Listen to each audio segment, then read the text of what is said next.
Fala, investidores, sejam muito bem-vindos ao canal Planilheiro Investidor. Eu sou Adriano Costa e nesse vídeo nós vamos falar do relatório gerencial de maio de 2023, né, que acabou de sair aí do Alianza Trust Renda Imobiliária, Fundo de Investimento Imobiliário ALZR11. Vamos ver então a performance dele no mês de maio, fundo que está em subscrição, né? Então a gente vai ver alguns dados aí importantes financeiros, operacionais do fundo. Fique conosco então, se você gosta desse tipo de assunto, se inscreva no canal, ative as notificações, deixa o seu like, é tudo de graça, mas você ajuda muito a gente aqui no canal, tá bom?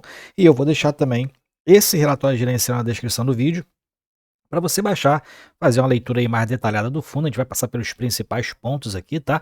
Não vou fazer a leitura integral, então você pode baixar aí e acompanhar com a gente também. E eu vou deixar também o link do nosso grupo do Telegram e também nossa área de membros também está aberta, tá? E também outras indicações de livros aí para você aperfeiçoar os seus conhecimentos. Então vamos lá.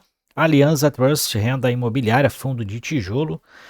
Então, fundo que tem aí objetivo bem definido, né? Bem diferente aí também dos outros fundos de tijolo, ó, propriedades de renda, é a política de investimento do fundo, via contratos atípicos, tá? De locação atípica, Buy-to-Suit, Sale and Leaseback.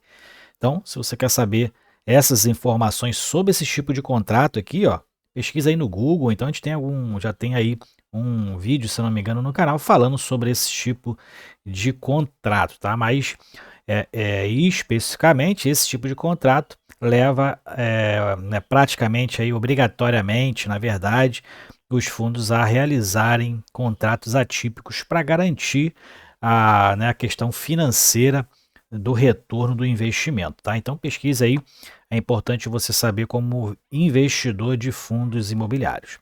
Ticket ALZR11, ticket de negociação na bolsa, já está na sexta emissão de cotas, que está em andamento, tá? Mas já fez 5, né? Além do IPO, fez 5. O fundo tem desde maio de 2018, na verdade, janeiro, né?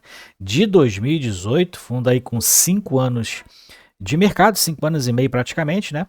E a gestora é a Aliança Gestão de Recursos, administrado pela BTG Pactual, que também é escrituradora. Tem taxas aqui, ó, de gestão, administração e escrituração que somam 0,95% ao ano, né? Que isso aí já vem descontado tudo aí nos relatórios, né? Nas apurações mensais já são apropriados, né?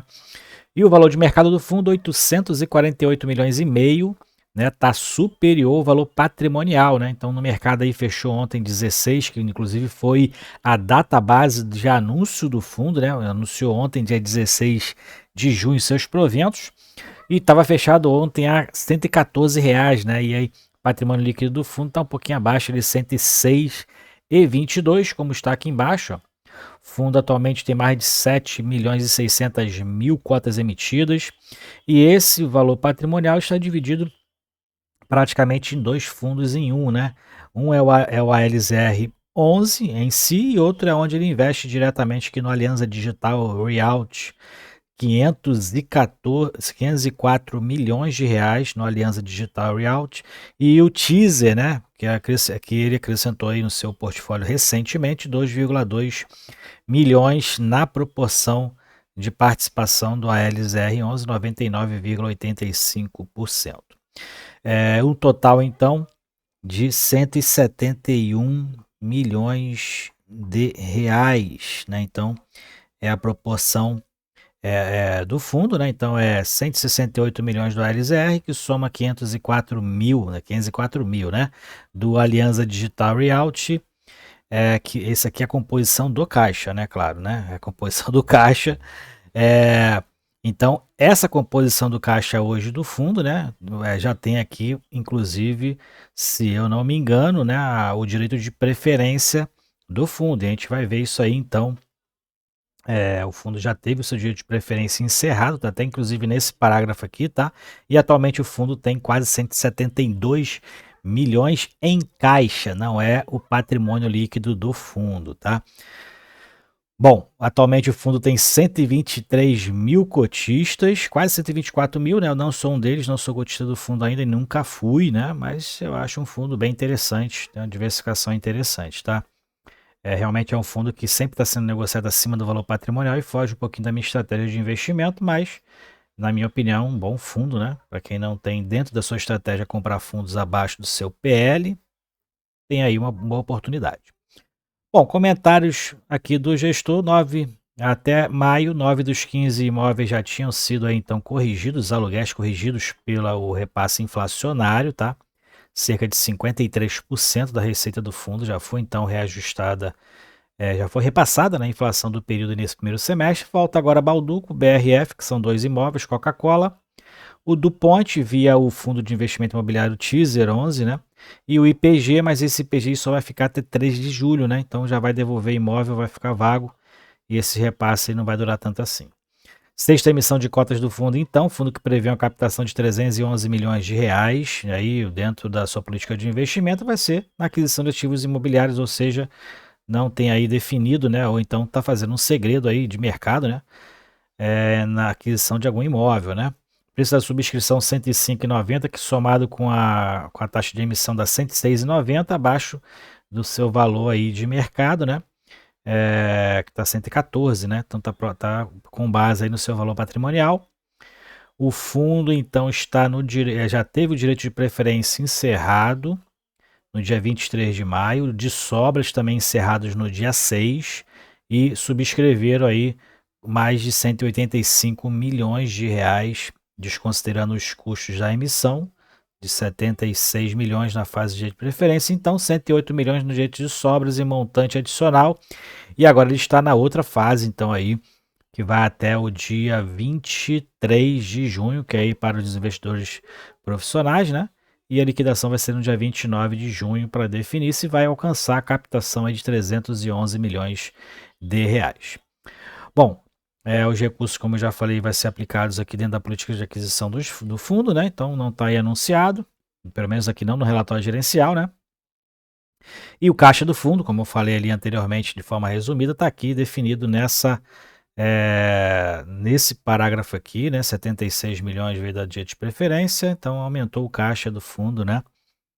Aí, de forma proporcional no mês de maio, tá?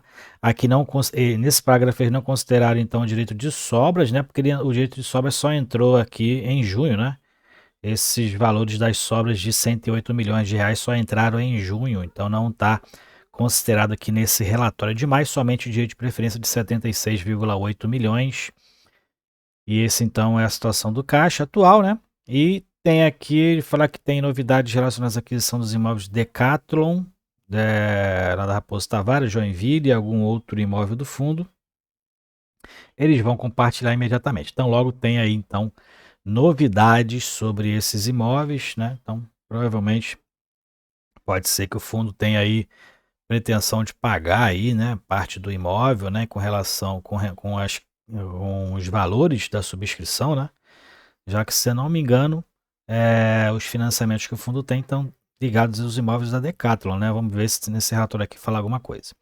Rendimentos do mês, então, quando anunciou ontem 81 centavos e meio. Quem tem uma cota aí vai ficar no prejuízo ou vai receber 82 centavos, né? Porque não tem como receber esse valor aqui fracionado como eles anunciam, né? E vai pagar no dia 23 de junho, o que foi a posição aí, quem estava posicionado do fundo até 16 de junho, os proventos relativos a maio, ao caixa de maio, né? Recebimento de caixa de maio.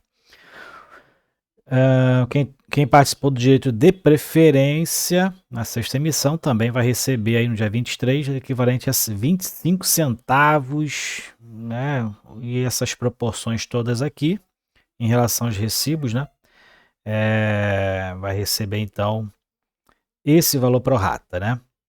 E aqui, com relação ao mercado secundário, o volume de negociação foi de 2,3 milhões de reais, base de investidores cresceu 2,7 e foi para quase 124 mil cotistas aí, então aumentando a cada mês. Na demonstração dos resultados, a gente verifica aqui em maio, né, praticamente o fundo mantendo o mesmo nível de receita, amortização dos juros aqui, então com certeza o fundo tem alavancagem aqui, né, que paga serviço dessa dívida aqui. O fundo não pode pagar amortização com os recursos captados, aí os 95%, né, aquele que é obrigatório distribuir para o cotista, e não pode pagar as amortizações, então ele paga aqui o serviço da dívida praticamente, né, das aquisições dos imóveis. Tem receita financeira aqui também, líquida de imposto de renda, então as operações que o fundo faz aí. E despesas, R$ 810 mil, praticamente que deve ser despesas de gestão e administração, né? O resultado de caixa foi de R$ 5,5 milhões, 80 centavos por cota. O fundo distribuiu um pouquinho mais, distribuiu 82 centavos por cota. E quando a gente pega aqui o primeiro semestre, não tá tão acima assim, né? Mas o fundo está distribuindo, tá com resultado acima da distribuição, né? Mas pelo jeito aqui não vai ter muitas surpresas aí na equalização do semestre, né? Normalmente alguns fundos distribuem muito mais, né? No último mês, né? Porque alguns acumulam, outros não. E aqui o fundo não tem nada muito acumulado aqui em relação aos resultados anteriores aqui do semestre, então provavelmente vai manter aí os 81, 82 centavos de distribuição para junho, que vai ser pago lá em julho. Mais para baixo a gente verifica a distribuição de rendimentos, então o fundo segue aí num aumento gradativo, né? A distribuição dos proventos, ele sempre tem uma queda, né? Depois que ele faz as aquisições, uma emissão, tá? É bom, importante, é uma característica do fundo, quando ele faz a emissão tem uma queda. Aqui não tem um histórico, mas se você pegar os relatórios aí de 2022, você vai ver que dentro desse histórico de distribuição, quando tem uma queda, ele sempre faz a relação aqui com base em alguma emissão. Ó, a quinta emissão de cotas aqui, nesse período, até que não teve impacto, porque provavelmente o fundo aí já tinha adquirido, né, dentro do pipeline da quinta emissão, mas nas emissões anteriores a gente observa uma queda normalmente, quando o fundo não tem um pipeline definido, uma queda em relação aos proventos. Apesar que o período que teve essa queda nos anos anteriores, né, porque a Selic estava muito baixa, né, então hoje mesmo o fundo captando esses recursos das emissões de cotas, eles aplicam a uma Selic de 13,75, um CDI aí a 13,5%, né? E acaba que, muitas das vezes, tem aí um retorno muito maior ou semelhante a que se tivesse comprado um imóvel alugado, né? Então, muitas das vezes não tem perda e às vezes até um ganho maior aplicando em investimentos selicados. Composição do caixa, então, o resultado de caixa do mês, na verdade, né? Então, o fundo teve receitas de 95 centavos por cota, receita financeira de 6 centavos por cota, as despesas nas aquisições de imóveis, né? Os serviços dessas dívidas aí, juros e encargos, né? Das dívidas de financiamento de imóvel 9 centavos, despesas do fundo 12 centavos, e utilização da reserva, que o fundo aí, reserva não distribuída, foi de 2 centavos para complementar o resultado distribuído de 82 centavos. Aqui mais para baixo são as obrigações futuras, né? Por isso que eu falei, o fundo tem parcelas aí do imóvel da Decathlon a serem pagas, né? Então, pode ser que tenha novidade, né, em relação à quitação desse imóvel, né? O fundo ainda deve, aí tem uma obrigação aí para dezembro de 24, no valor de R$ 24 milhões, devidamente corrigida pelo IPCA, de repente fazendo aí um pagamento integral, possa ser que tenha algum tipo de desconto, né? E CRIs dos imóveis do DASA, né, e Coca-Cola FENSA. Então esses daqui, então, fluxo de amortização futura para os próximos 3 anos, então quase 4 milhões em 23 e 6 milhões aí 24 e 25. E aqui também o do Ponte, né, que o fundo adquiriu, foi através também de CRI. Então, fluxo de amortização nos próximos 3 anos aí, ó, quase 6 milhões em 23, 8 milhões e 200 em 24 e 8 milhões e 600 em 2025. E aqui tem a questão também obrigações com a securitização dos recebíveis desse imóvel, né? Então já vai aí direto para a amortização dessa aquisição. O fundo possui quase 100%, né, 99,85% de cotas desse fundo, né? Então, praticamente as obrigações aí acabam passando aí para o portfólio do fundo, né? E aqui os aluguéis por empreendimento, então o maior vem do DuPont e Alphaville, né? A maior receita vem do DuPont, 100% dos contratos são atípicos, obedecendo à política de investimento do fundo. A maioria dos imóveis aqui também são monoinquilinos, porque tem essa característica também desse tipo de aquisição, Butt-Suite ou Seligenbeck. E também aluguéis por localização dos imóveis, a maioria está na Grande São Paulo, tem 8% no estado de São Paulo e parte aqui de 14% no Rio de Janeiro. A maioria são edifícios comerciais, seguidos por galpões logísticos secos. Principal segmento aqui é alimentos e bebidas e especialidades químicas. 7 anos atípicos até o vencimento das locações, o prazo médio de vencimento, na verdade não são 7, né? Os anos atípicos até o vencimento das locações, que tá o contrato mais longo aqui, né? Que vai, por exemplo, aqui até 2036 é o da Balduco Guarulhos.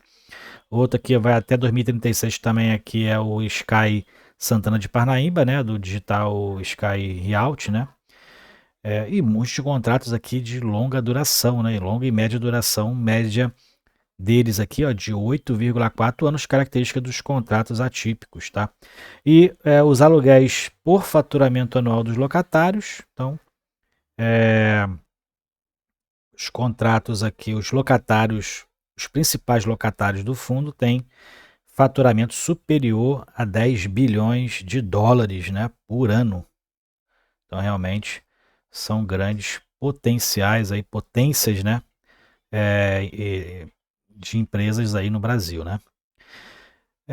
E aqui a questão dos reajustes dos aluguéis, né? Então 8% serão reajustados agora em julho, da Balduco, né? 17% em setembro, 19% em outubro e 3% na IPG em novembro, só que ela vai entregar, né, o imóvel, então praticamente é desconsiderar esse reajuste da IPG. Mercado secundário. Então, o volume médio negociado na bolsa está interessante, né? 2,3 milhões de reais por dia, que deu um volume total de 51 milhões de reais. Preço de fechamento 110,95, mas já está aí 114,5 aproximadamente, né, no mercado, 848 milhões e meio valor de mercado. A variação da cota foi negativa no mês de junho, porque também teve preço de reajuste, né? O preço de ajuste do início do período de direito de preferência, né? Tem esse preço aí de ajuste em relação à emissão, né, a emissão de cotas, e o retorno total do fundo foi de 1,1% no mês de maio. Então, o retorno total do fundo, 1,1%. Bom, aqui teve o crescimento em relação aos cotistas do fundo, né?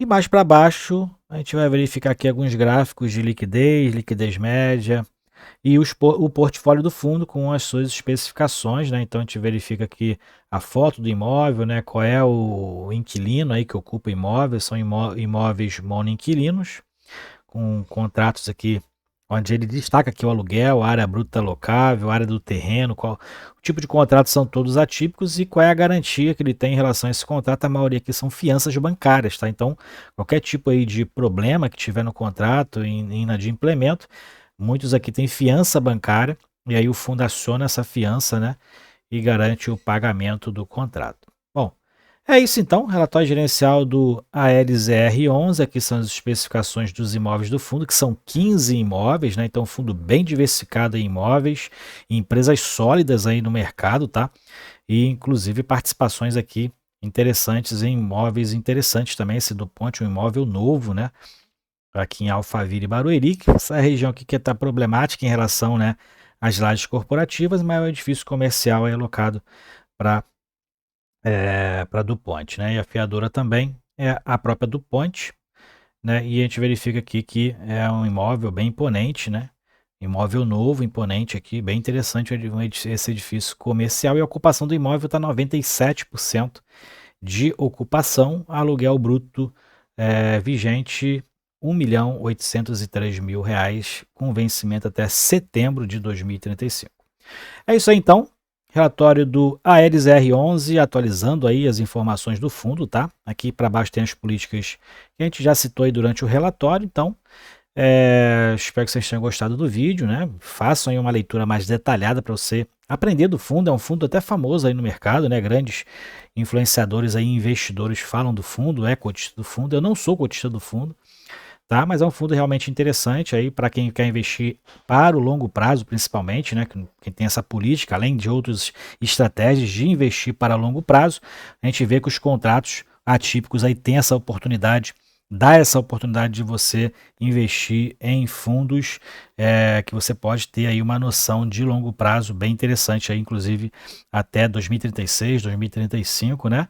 Então, para quem tem essa questão aí de investir para o longo prazo, pode ser uma boa oportunidade. Claro, não é nenhuma indicação, nem sou analista da CVM, né? E nem invisto no fundo, então não posso nem falar como cotista, mas aí vale de você avaliar a sua estratégia, ok?